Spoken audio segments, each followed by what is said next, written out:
मिलती है राम नाम की दौलत कभी कभी, मिलती है राम नाम की दौलत कभी कभी, मिलती है साधुओं की संगत कभी कभी, मिलती है साधुओं की संगत कभी कभी, चढ़ती है मन में नाम की रंगत कभी कभी, चढ़ती है मन पे नाम की रंगत कभी कभी। और जैसे प्रभु का दर्शन पाया लौट पोट गए, आतिथ्य सत्कार कहाँ हुआ मालूम है? जितने भक्त हैं उच्च कोटि के,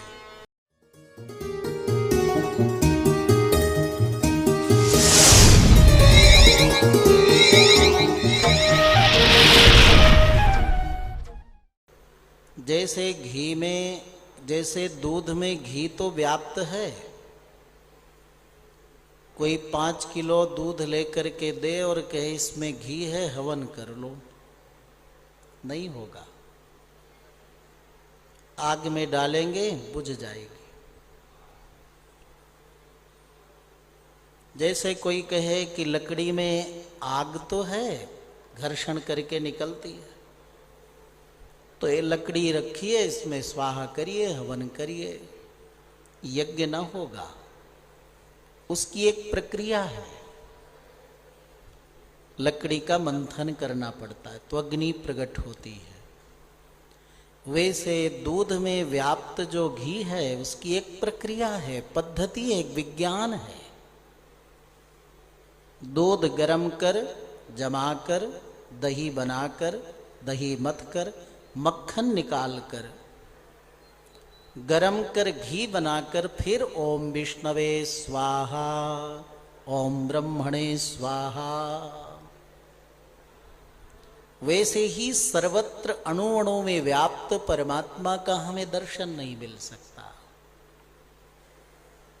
हम नेत्रों से उनका दर्शन लाभ नहीं ले सकते, स्पर्श नहीं कर सकते,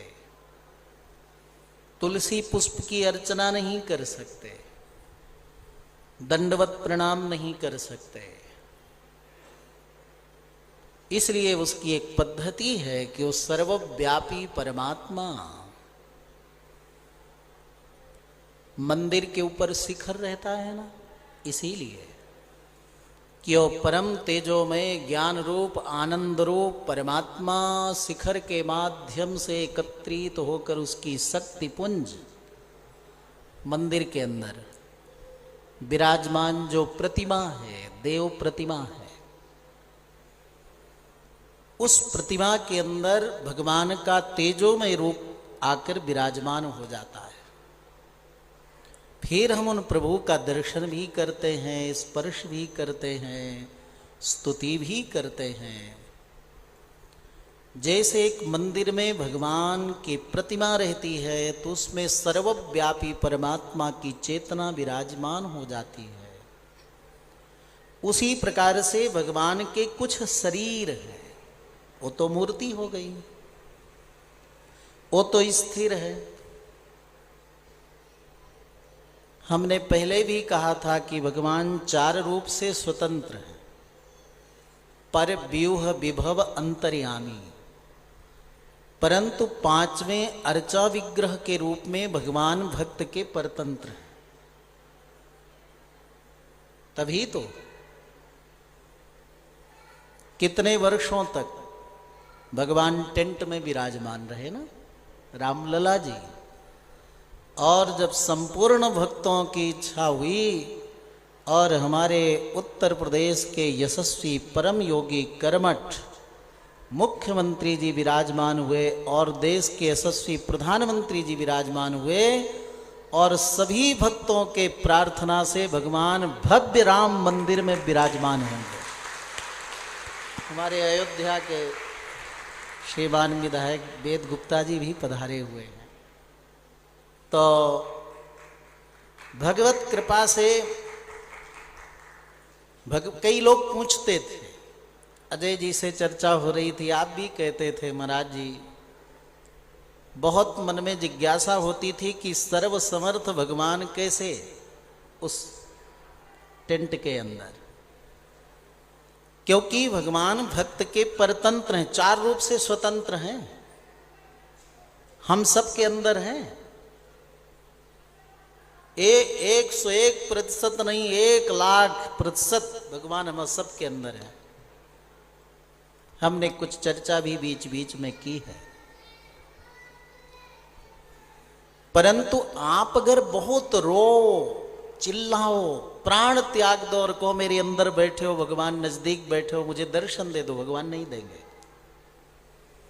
कहेंगे मैंने एक पद्धति, एक प्रक्रिया, एक नियम बनाया है, यम करो, नियम करो, आसन, प्राणायाम, धारणा, ध्यान, समाधि लगाओ, मैं तुम्हारे अंदर बैठा हुआ भी दर्शन दे दूंगा। परंतु ये कठिन प्रक्रिया है। मंदिर में भगवान विराजें बहुत सरल प्रक्रिया है। भक्त के भगवान पराधीन है। इसलिए भक्तों ने जब चाहा तो प्रभु अब बहुत दिव्य भव्य मंदिर में शीघ्र विराजमान होंगे। ऐसे ही भगवान के शरीर माने गए हैं जहां भगवान विशेष रूप से रहते हैं। यज्ञ में भगवान विशेष रूप से विराजते हैं। यज्ञ होता है ना, यहाँ दैनिक यज्ञ होता है गोरक्ष पीठ में। गौ माताओं का जहाँ सेवा शुश्रूषा होती है, जब से पीठ बनी सैकड़ों की संख्या में गौ माँ की सेवा।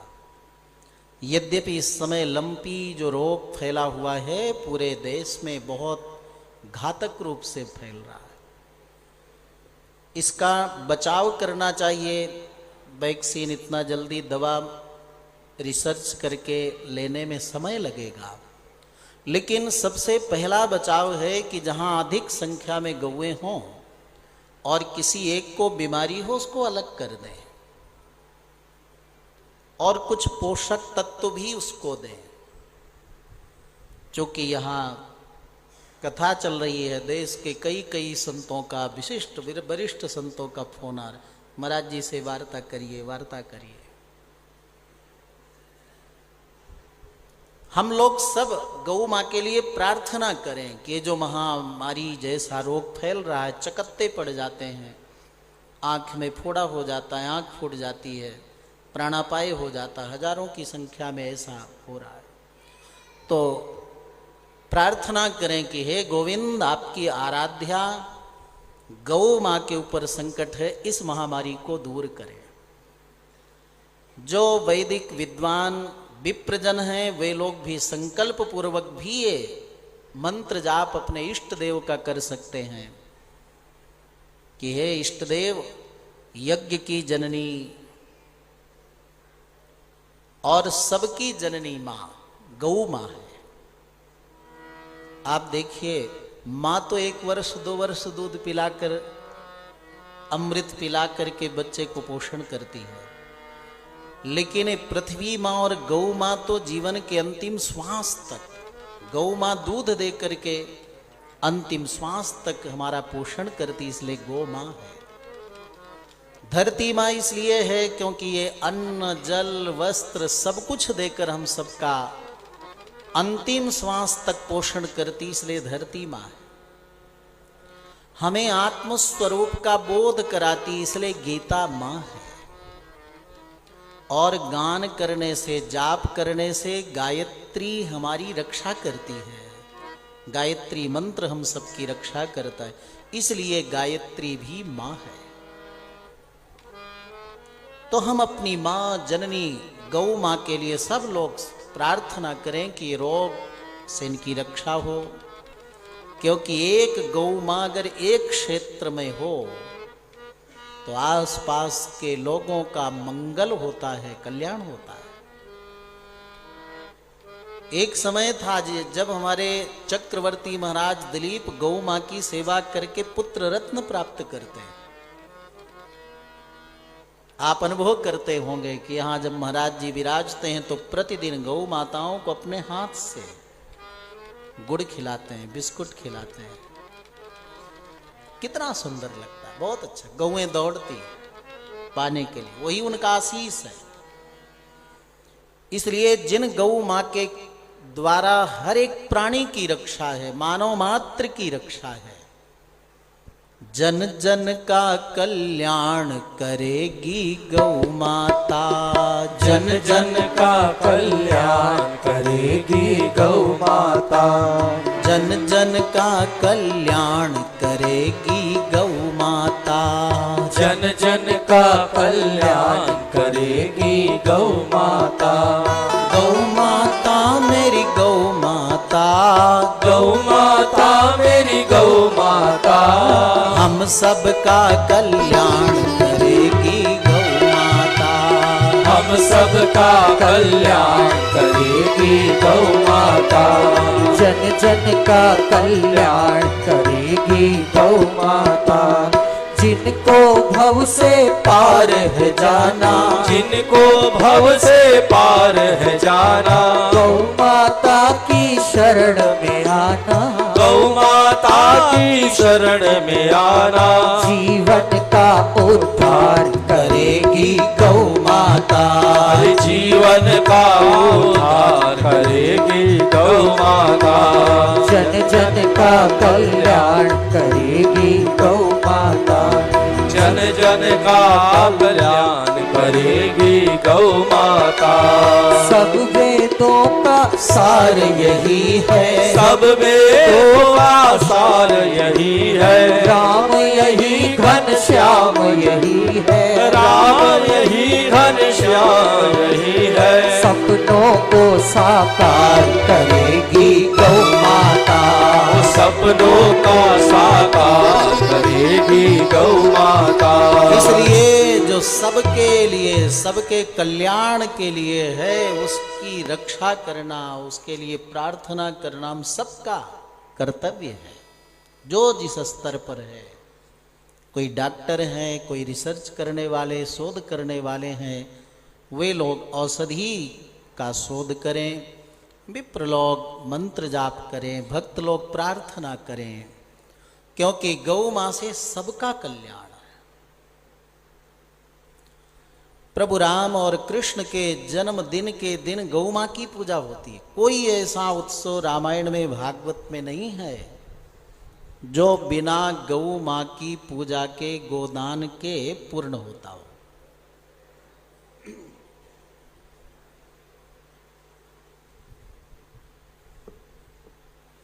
तो गौ भगवान का शरीर है, यज्ञ भगवान का शरीर है, क्योंकि यज्ञ से प्रदूषण दूर होता है, पर्यावरण स्वच्छ होता है।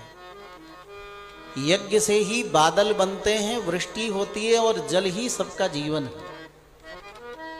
और उस यज्ञ की सामग्री गौ माँ से प्राप्त होती है। पंचगव्य होता है ना, गव्य का अर्थ क्या होता है? गौ का जो विकार है उसी का नाम गव्य है। क्या क्या आता है? गोमूत्र है, गोबर है, गोघृत है ना? और गोबर हो गया, गोमूत्र हो गया, गोदुग्ध हो गया, गोदधि हो गया और गोघृत हो गया। 5 हो गए ना। ये पंचगव्य प्राशन माने आचमन करके, ग्रहण करके तभी यज्ञ करने का अधिकार मिलता है। गोघृत से ही देव प्रसन्न होते हैं आहुति में। इसलिए परजन्य बादल और इससे वृष्टि से सबका कल्याण है, और उसकी मूल आधार कौन है? गौ माता है। इसलिए गौ माता भगवान का शरीर है। यज्ञ में, जिस यज्ञ से वृष्टि होती है, पर्यावरण शुद्ध होता है, सबके जीवन से संबंध है इनका, सबके जीवन का रक्षक है यज्ञ। ऐसे सर्व के जीवन के लिए रक्षक पोषक जो यज्ञ है, उस यज्ञ के एक आधार कौन है? वैदिक विप्रजन। मंत्र बोलते हैं ना, अमिदं विष्णुर्वे चक्रमे त्रेधानि दधे पदम समूढ़मस्य पागुंसुरे स्वाहा। इसलिए यज्ञ विप्र के द्वारा होता है, वैदिक के द्वारा होता है, इसलिए वो भी भगवान के शरीर हैं। जो लोग सहनशील हैं, तितिक्षु हैं, ऐसे लोग भगवान के शरीर हैं। जो यम और संयम अर्थात मन को बस में रखते हैं और इंद्रियों को बस में रखते हैं, ऐसे लोग भगवान के शरीर हैं। जिनके अंदर श्रद्धा है वे लोग भगवान के शरीर हैं। ये सब भगवान के साक्षात शरीर माने गए हैं। तभी तो राम जी के लिए आता है। राम का अर्थ क्या है? रम क्रीडायाम धातु से राम शब्द बनता है। एक तो क्रीडति बनमाली, भगवान का अवतार किस लिए होता है? खेलने के लिए। ब्रह्म सूत्र में बहुत चर्चा करने के बाद अंत में वेद व्यास जी महाराज ने लिखा लीलावत्तु कैवल्यम। लीला के लिए भगवान आते हैं। क्रीडति बनमाली। और एक अर्थ है रमन्ते योगिनो यस्मिन नीति रामः, जिनमें बड़े बड़े अमलात्मा बिमलात्मा योगी यति सन्यासी समाधि को छोड़कर प्रभु के दर्शनों के लिए लालायित होकर दौड़ पड़ते हैं। भगवान के उसी स्वरूप का नाम है राम। कल आपने सुना, परसों भी सुना। दद्रिसुर विस्मिताकारा रामस्य वनवासिनः। सारे ऋषि मुनि महर्षि जन तपस्वी जन भगवान के दर्शन के लिए दौड़ पड़े। योगी जन जिसमें रमण करें, जिनका चिंतन करें, मनन करें, ध्यान करें, उपासन करें, उसी तत्व का नाम है राम। और तीसरे में तो सब कोई आ जाता है। सब कोई का मतलब केवल ऋषि मुनियों को ही एहसास हो राम है ऐसा नहीं, बल्कि जड़ चेतन स्थावर जंगम सबको जो तत्व अनुभव हो, एहसास हो, उस तत्व का नाम है राम। तभी तो राम जी बन जाते हैं ना। तो अपि वृक्षाः परिम्लानाः सपुष्पांकुरकोरकाः। राम जी के वियोग में वृक्ष के पत्ते सूख जाते हैं। जैसे पिता पुत्र को नहीं जानता और पुत्र पिता को नहीं जानता, अनजान की तरह घर में रहते हैं राम जी के याद में। पति पत्नी को नहीं, पत्नी पति को नहीं। मालूम है 14 वर्ष तक अयोध्या में कोई उत्सव ही नहीं हुआ, कोई जन्मोत्सव नहीं हुआ, जन्म ही नहीं हुआ, क्योंकि राम जी के चिंतन में सब मग्न थे। एक अभूतपूर्व घटना थी हो। सृष्टि में घटना एक बार ही हुई है, बार बार नहीं होती है। तभी राम जी का इतने वर्षों के बाद भी जन जन में इतना प्रभाव है। कैसी घटना हुई होगी कि मनुष्य तो छोड़ो, गौशालाओं में बछड़े भी नहीं हुए। सर्प भी प्रभु राम के वियोग में चल नहीं पाते, जहां के तहां स्थिर हो जाते हैं। सोचो तो क्या मनुष्य, क्या पशु पक्षी, क्या वृक्ष, यहां तक कि प्रभु के वियोग में अयोध्या की जो शिलाएं थी ना, उनमें भी जलधारा बह पड़ी। और ऊपर अगर सोचो तो वही तो सब कुछ है, उसका एहसास तो सबको होगा ही।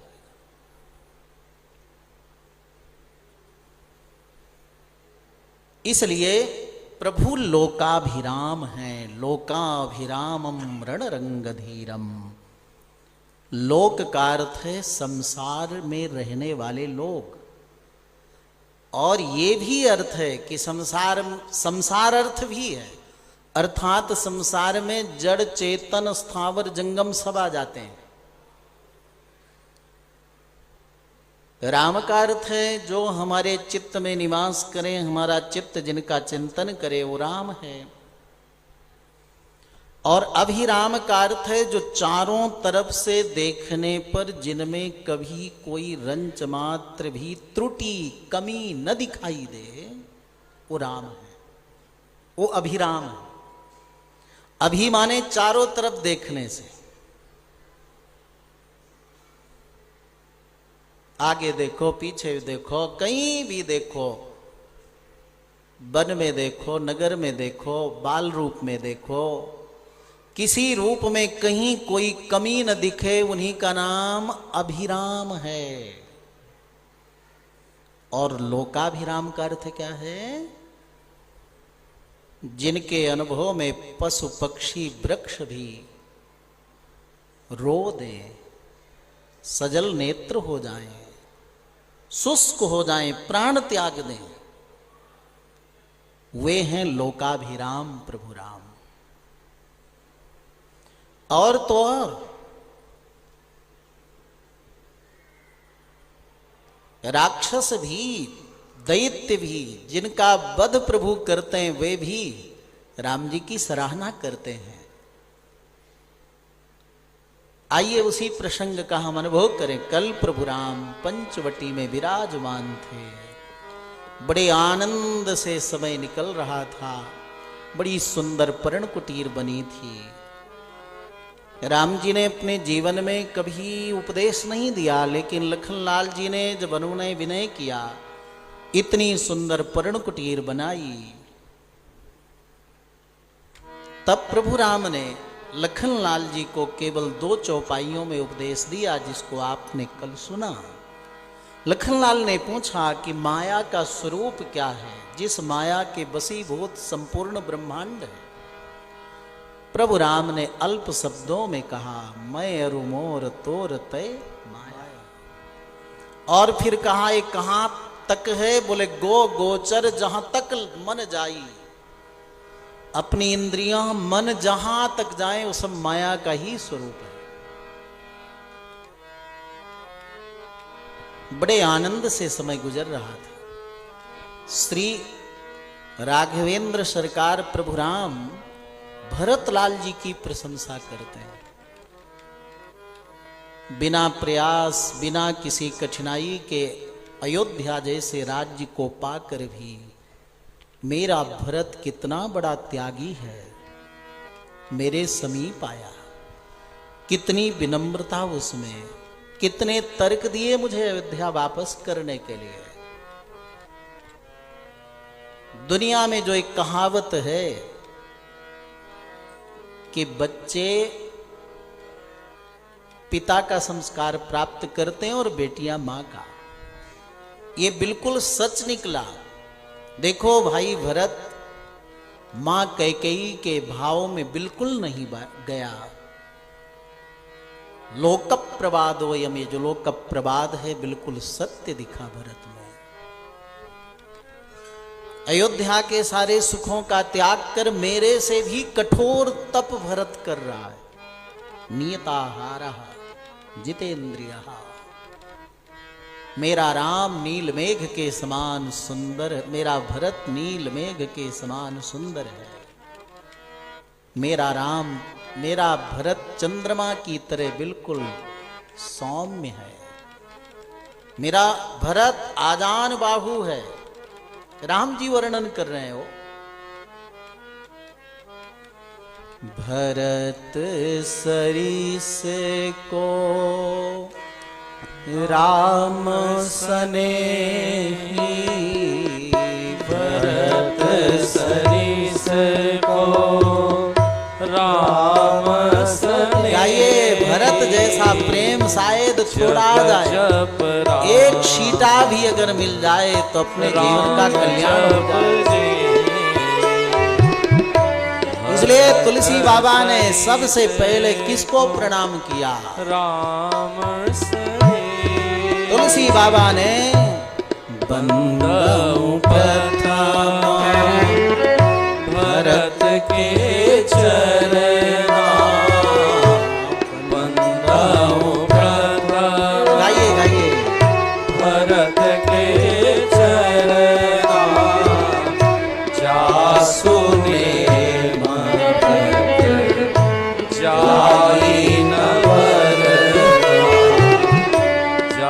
सुनी जाई नगर विश्व भरन सन कर जोई विश्व भरन सन कर जोई ताकर नाम भरत ताकर नाम भरत अस अगम स्नेह भरत रघुबर अगम स्नेह भरत रघुबर को जहन जाई मन विधि हरिहर को जहान जाई मन विधि हरिहर अपने हृदय की अंतस की पवित्र बात को व्यक्ति कब बताता है? बहुत प्रसन्न होता है, पत्नी को बताता है। आज जगत जननी भगवती जानकी से श्री राघवेंद्र सरकार ने भरतलाल के दिव्य गुणों का वर्णन करते हुए बड़ी प्रशंसा की। अगम स्नेह भरत रघुवर को जहन जाई विधि मति हरिहर को। ऐसा अगाध असीमित अनंत प्रेम है श्री राम भरत का, जहां ब्रह्मा विष्णु महेश की भी मति नहीं पहुंच सकती।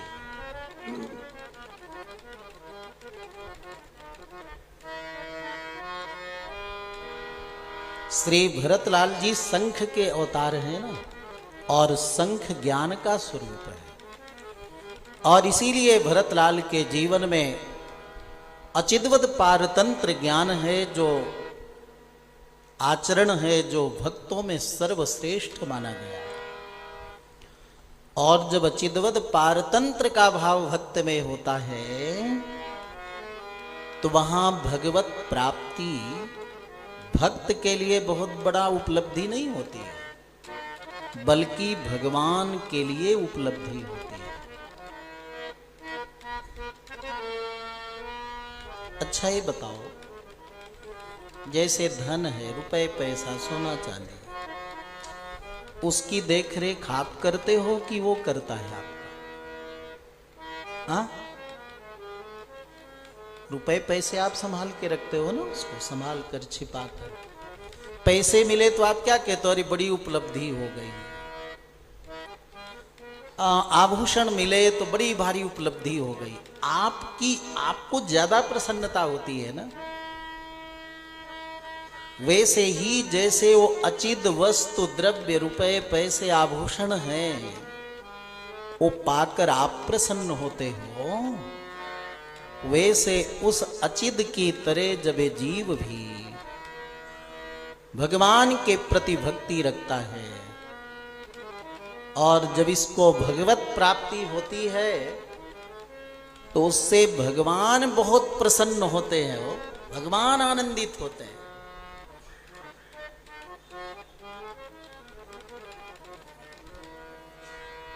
तिरुपति बालाजी आप गए हैं? 4 युग में भगवान के 4 आराध्य हैं। सतयुग में भगवान का स्वरूप भरतराज है, कांची में है। त्रेता में रंगनाथ हैं, जो तिरुचनापल्ली तमिलनाडु में, और उत्तर भारत में वृंदावन में रंग मंदिर में भगवान रंगनाथ राम जी के आराध्य। और द्वापर युग के भगवान हैं जगन्नाथ और कलौ वेंकट नायक, भगवान वेंकटेश, वेंकटेश प्रभु। ऐसे भगवान वेंकटेश प्रभु जो सब स्वरूप माने जाते हैं, है ना, भगवान वेंकटेश। आज भी आपको जानकर ये प्रसन्नता होगी कि सारी धरती में जितने प्रकार के धर्म हैं या धर्माभास हैं, क्योंकि मनु की संतान होने के कारण संपूर्ण धरती के लोगों को मनुष्य कहते हैं या मानव कहते हैं। पहले मनुष्य है, फिर किसी धर्म जाति पंथ मजहब का है। इसलिए मनु जी ने सबके कल्याण की बात लिखी है मनुस्मृति में। पहले मनुष्य है, फिर और कुछ है। पहले मानव है व्यक्ति। मनु जी ने लिखा, एतद् देश प्रसूतस्य सकाशादग्र जन्मनः स्वं स्वं चरित्रं शिक्षेरन् पृथिव्याम सर्वमानवा। हमारे भारत के जो सद्गुण हैं, मानवीय गुण हैं, उनको मनुष्य अपने जीवन में उतार कर सारी धरती के लोग अपना आत्मकल्याण कर सकते हैं। सारी धरती में सबसे ऊंचा स्थान यदि आया है लोगों के अधिक संख्या दर्शन की दृष्टि से या धन की दृष्टि से, तो तिरुपति बालाजी का स्थान आया है। तिरुपति बालाजी हमारे सनातन धर्म का सबसे ऊंचा स्थान आया। कैसी श्रद्धा लोगों की है देखो। माताएं भी वहां जाकर के मुंडन कराती हैं। माताएं भी जाकर के तिरुपति बालाजी में मुंडन कराती। कैसी श्रद्धा होगी लोगों की। और जैसे ही प्रभु राम का दिव्य मंदिर बनेगा, वैसी स्थिति अयोध्या में भी होने वाली है। 7 मोक्षपुरियों में प्रथम स्थान है। गोविंद राधे माधव गोपाल राधे माधव, गोविंद राधे माधव गोपाल राधे माधव, गोविंद राधे माधव गोपाल राधे माधव, गोविंद राधे माधव गोपाल राधे माधव।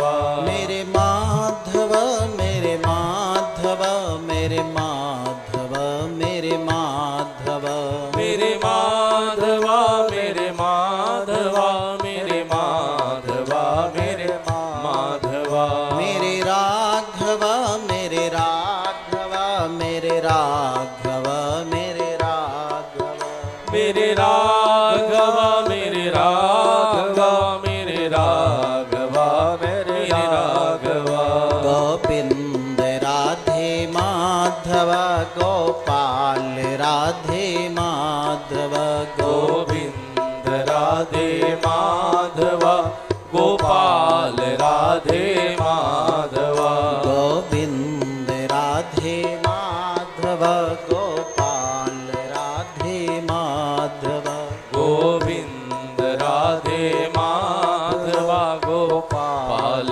राधे माधव, गोविंद राधे माधव गोपाल राधे माधव, गोविंद राधे माधव गोपाल राधे माधव। जय दशरथ नंदन राघव, जय यशोदनंदन माधव, जय दशरथ नंदन राघव, जय यशोदानंदन माधव, जय बंसीधर मेरे माधव, जय धनुषधर मेरे राघव, जय बंसीधर मेरे माधव, जय धनुषधर मेरे राघव, गोविंद राधे माधव गोपाल राधे माधव, गोविंद राधे माधव गोपाल राधे माधव, गोविंद राधे माधव गो भरत सरिस को राम सनेही, जग जप राम राम जप। सारा जगत जिन प्रभु राम को जपता है, याद करता है, भजता है, आज वे प्रभु भरत को याद कर रहे हैं। ऐसी ही कृपा प्रभु की हर जीव पर, हर व्यक्ति पर है। केवल सुपात्र होना है। जितने बड़े हम पात्र होंगे उतनी ही प्रभु की कृपा हम पर टिकेगी। बहुत मूसलाधार बारिश हो, एक कटोरी रखोगे उतना जल मिलेगा, गिलास रखोगे उतना, कुंभ घड़ा रखोगे उतना, बहुत बड़ा ड्रम रखोगे वो भी भर जाएगा। इसलिए भक्तजन अपने जीवन चरित्र से यही हमें प्रेरणा देते हैं, प्रभु की करुणा में कोई कमी है नहीं, हरि की कृपा में कोई कमी है नहीं, हरि की कृपा में कोई कमी है नहीं, हरि की कृपा में कोई कमी है नहीं। पात्रता में हमारे कमी रह गई, पात्रता में हमारे कमी रह गई। हरि की करुणा में कोई कमी है नहीं, हरि की करुणा में कोई कमी है नहीं। पात्रता में हमारे कमी रह गई, पात्रता में हमारे कमी रह गई। बहुत आनंद से भगवान श्री राघवेंद्र सरकार दिव्य पंचवटी में विराजमान है। ज्ञान की चर्चा हो रही, परंतु उसी समय रावण बहुत दुर्दांत राक्षस था। जैसे आजकल ना रक्षा सुरक्षा के लिए जगह जगह चौकियां हैं ना, पुलिस चौकी, थाने हैं, कोतवाली है, उसी प्रकार से रावण भी लंका से लेकर के और भारत देश में कई जगह अपने राक्षसों की चौकियां बना रखा था। और उसका मूल जो था, मूल लोग थे वो कौन थे? शूर्पणखा, खर दूषण, त्रिसरा, ये सब। पता चला शूर्पणखा ही रूप बना, विचित्र रूप है उसका, राक्षसी रूप है। तुलसी बाबा के शब्दों में और फिर इसकी कुछ मार्मिक चर्चा। पंचवटी सो गई एक बारा, पंचवटी सो गई एक बारा, देख विकल भई जुगल कुमारा, देख विकल भई जुगल कुमारा। सुपुन खारा वन की बहिनी, सुपुन खारा वन की बहिनी, दुष्ट हृदय दारुण जस अहिनी, दुष्ट हृदय दारुण जस अहिनी। भ्राता पिता पुत्र उर्गारी, भ्राता पिता पुत्र उर्गारी, पुरुष मनोहर निरखत नारी, पुरुष मनोहर निरखत नारी।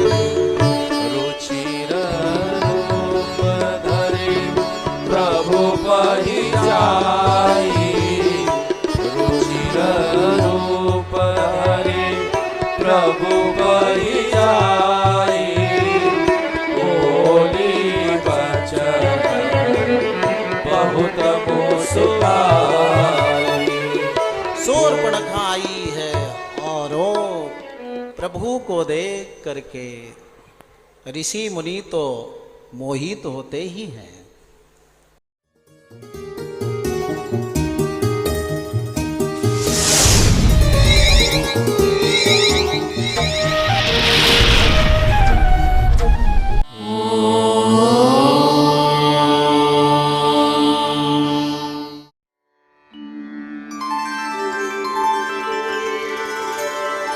विना व्यङ्कटेशं ननाथो ननाथः सदा व्यङ्कटेशं स्मरामि स्मरामि। हरे व्यङ्कटेश प्रसीद प्रसीद।